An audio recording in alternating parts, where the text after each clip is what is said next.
देखिए, ये जो सामड़ाऊ ग्राम पंचायत है ओसियां विधानसभा क्षेत्र की, अपनी पंचायत समिति ओसियां की एक ग्राम पंचायत है, जिसमें ये बच्ची का जिस प्रकार का जो ऑडियो वीडियो आया है, बेहद ही द्रवित करने वाली घटना है। बच्ची की शिक्षा दीक्षा जो है बेंगलोर के अंदर हुई है। बेंगलोर के अंदर ये लड़की कॉन्वेंट एजुकेटेड है, पढ़ी लिखी लड़की है, नौकरी करती थी।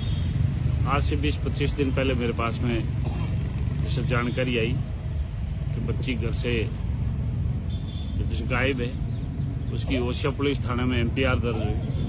एमपीआर दर्ज होने के बाद में जो प्रशासनिक आदेश है अपना एसडीएम साहब का, उस आदेश के तहत में पुलिस ने उस बच्ची को जो सुपुर्दगी जो है वो माँ बाप को कर दी। ये बच्ची पिछले काफ़ी समय से माँ बाप के पास में थी।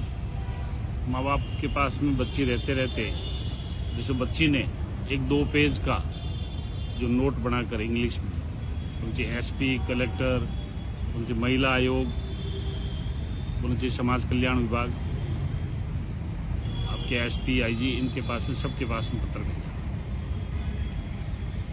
ये कानून की जो प्रक्रिया है, कानून की प्रक्रिया के तहत में ये बच्ची गई है। लेकिन हम लोगों का, जनप्रतिनिधियों का एक ही धर्म बनता है कि हिंदू विवाह अधिनियम जो 1955 है, उसमें आगे आने वाले समय में इन बेटे और बेटियों की शादी जो है वो बिना माँ बाप की सहमति के नहीं हो। माँ बाप का घर कोई धर्मशाला का घर नहीं। और इस प्रकार के बच्चे जब ये, मैं समझ रहा हूँ, ये मेरी व्यक्तिगत सोच हो सकती है कि बच्चों की शारीरिक जैसा उम्र हो जाती है, पर ऐसा मानसिक रूप से ये बच्चे परिपक्व नहीं है। जो इस प्रकार की घटनाक्रम कर रहे हैं बच्चे, वो हो सकता है कि उनकी उम्र के हिसाब से उनकी उम्र बालिग हो गई होगी, लेकिन मानसिक रूप से और बौद्धिक रूप से ये परिपक्वता की एक उम्र नहीं है। इस उम्र के अंदर जो घटनाक्रम हो रहा है, फिर यही बच्चे 1 साल, 2 साल, 3 साल के बाद में माँ बाप के पास में ही आने हैं। अमूमन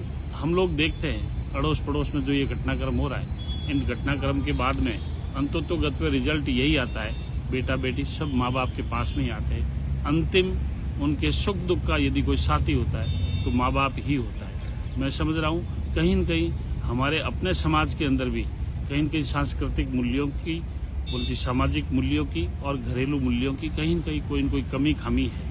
वो कमी खामी आपको और हमारे को ही दूर करनी पड़ेगी। जहाँ रही बात कानून की, तो बोलते विधानसभा के अंदर मैं सभी सदस्यों से बात करूंगा, माननीय मुख्यमंत्री जी से बात करेंगे, माननीय कानून मंत्री जी से बात करेंगे, और ये सबके लिए 36 कौम के लिए जैसे ये बात है।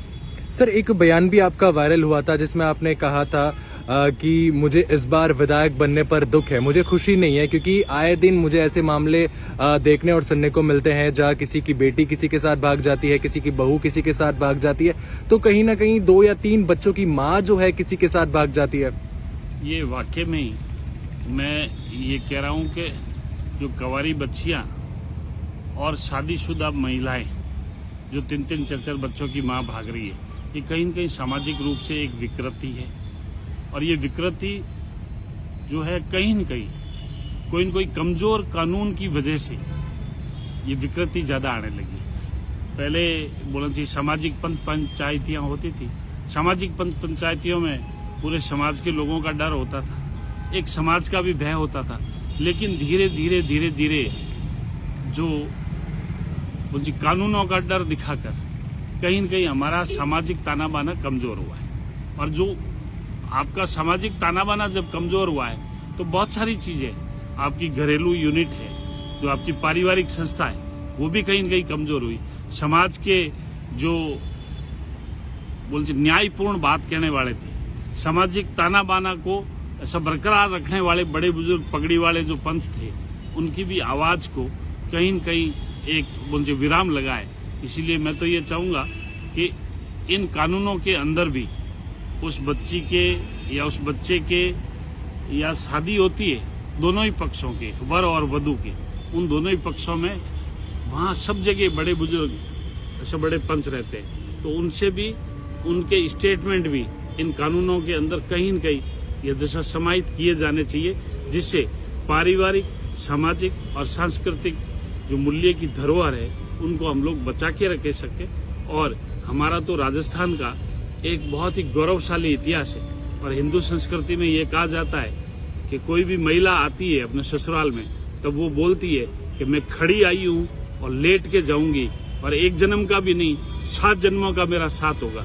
तो मैं ये समझ रहा हूँ कि कहीं न कहीं छोटी मोटी ये समाज की जो विकृति है आपको हमारे को समाज के द्वारा और विधानसभा के द्वारा और जरूरत पड़ी तो यहाँ से विधानसभा से कानून पास करवाकर भारत सरकार तक भी भेजना पड़ेगा। तो इनमें भेज के संशोधन की बहुत जरूरत है। कई बार देखते हैं इन बच्चियों के भाग जाना से, इन बेटे बेटियों की भाग जाने से कई माँ बाप आत्महत्या तक कर लेते हैं। बड़ा दुख होता है। क्यों कि 20 साल तक बोलची बेटे और बेटियों को पालते हैं माँ बाप का घर कोई धर्मशाला नहीं है और फिर वो अपने संपत्ति में के अंदर भी अधिकार मांगते हैं। कहीं कोई कमी खामी के अंदर है उसमें भी मांगते हैं। हालांकि आदरणीय जैसे नरेंद्र मोदी जी ने एक बात कही है कि 2047 तक भारत जो है वो विकसित होना चाहिए। मैं समझ रहा हूँ कि ये मोदी जी ने बोलना चाहिए आर्थिक रूप में, इंफ्रास्ट्रक्चर के रूप में, IT के रूप में, साइंस के रूप में, टेक्नोलॉजी के रूप में और विदेश नीति के रूप में 2047 तक तो सुदृढ़ करेंगे। लेकिन मैं समझ रहा हूँ कि भारत तो पहले भी ऐसा विकसित था, आज भी विकसित है। क्यों कि हिंदुस्तान के अंदर हमेशा हिंदू ये जैसे विवाह अधिनियम में एक पत्नी के होते हुए आप दूसरी शादी नहीं कर सकते। और दूसरे देशों की, यदि विदेशों की मैं बात कर लूं, अमेरिका, ब्रिटेन, यूके, फ्रांस, जिसमें एवरेज औसतन उस देश में 50 से 60% लोग कम से कम जीवन भर में 15 से 20 शादियां कर लेते हैं। कौन किसका बेटा है, कौन किसका दादा है, कौन किसका काका है, कौन किसका बड़ा है, कौन किसका मामा है, कौन किसका फूफा है, पता ही नहीं चलता है। वो संस्कृति जो है वो अविकसित है।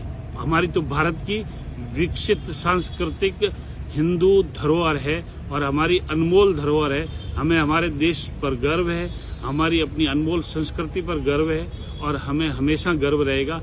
लेकिन कुछ कमी खामी इन कानूनों में जो है उनको भी आपको और हमारे को सबको मिलकर जैसे दूर करना पड़ेगा। आपके चैनल के माध्यम से मैं आम जन को और आपके इलेक्ट्रॉनिक और प्रिंट मीडियम को भी एक बात का संदेश देना चाहूँगा कि मैं जब सार्वजनिक स्टेज पर खड़ा होके जब ये मैंने बातें कही कि मेरा इस बार मन बहुत दुखी हो रहा है और जब 3-3, 4-4 बच्चों की माएँ भाग रही है, बोलती बेटे और बेटियां भाग रही है, इस प्रकार का समाज के अंदर कृत्य हो रहा है, तो मैं अपनी अंतरात्मा से बोल रहा था, दिल से बोल रहा था। कहीं न कहीं पारिवारिक मूल्यों का एक बहुत बड़ा नुकसान हो रहा था। हमारे इमोशंस टूट रहे थे। हमारी संयुक्त परिवार की प्रथा रही है, एक चूल्हे के ऊपर बैठकर अपने 3-3, 4-4 पीढ़ी के लोग एक चूल्हे पे रोटी खाते थे। एक दूसरे के प्रति परिवार में बोलती प्यार होता था, ऐसा त्याग होता था, समर्पण होता था। घर में एक आदमी बीमार हो जाता था तो उसकी सेवा में 25-30 लोग खड़े रहते थे।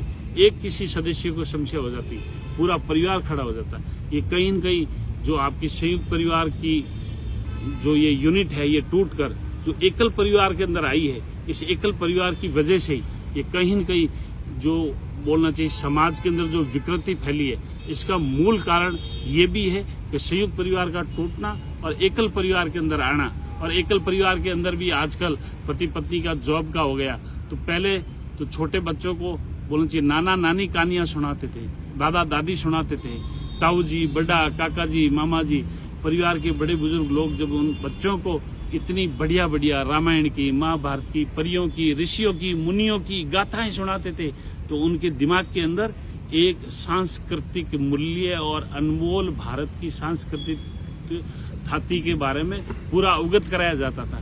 अब कौन अवगत कराए? अब तो टीवी के अंदर सीरियल चल रहे, सास भी कभी बहू थी, जेठानी, देरानी, और इस प्रकार के जब टीवी के अंदर सीरियल देखेंगे तो बच्चों के अंदर अच्छी सांस्कृतिक परंपरा कहाँ से आएगी? सांस्कृतिक परंपरा और जो संस्कार है उसका विद्यालय तो सबसे पहले नाना नानी का घर होता है, फिर दादा दादी का घर होता है, फिर संयुक्त परिवार की प्रथा होती है। इसलिए मेरा आपके चैनल के माध्यम से बस इतना ही कहना है कि जो घटनाक्रम हुआ है वो दुखी करने वाला है।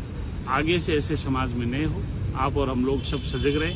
और सब बेटियों से और बेटों से भी मेरा निवेदन है कि आप कुछ उम्र के उस पड़ाव में आके ऐसे माँ बाप का दिल नहीं तोड़े।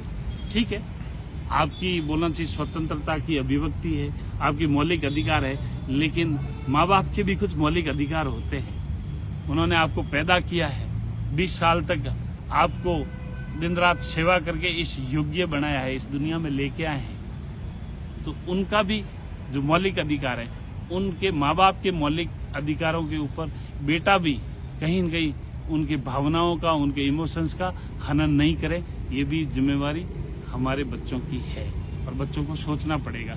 वही बच्चे 2-3 साल के बाद में धक्के खा के इस प्रकार के सब वापस माँ बाप के पास में आने, फिर आपकी बोलना चाहिए सामाजिक इज्जत, मान मर्यादा, गरिमा, बहुत सारी ठेस पहुंचती है। आपको और हमारे को सबको इस बात को समझ में लेना पड़ेगा। बहुत बहुत धन्यवाद।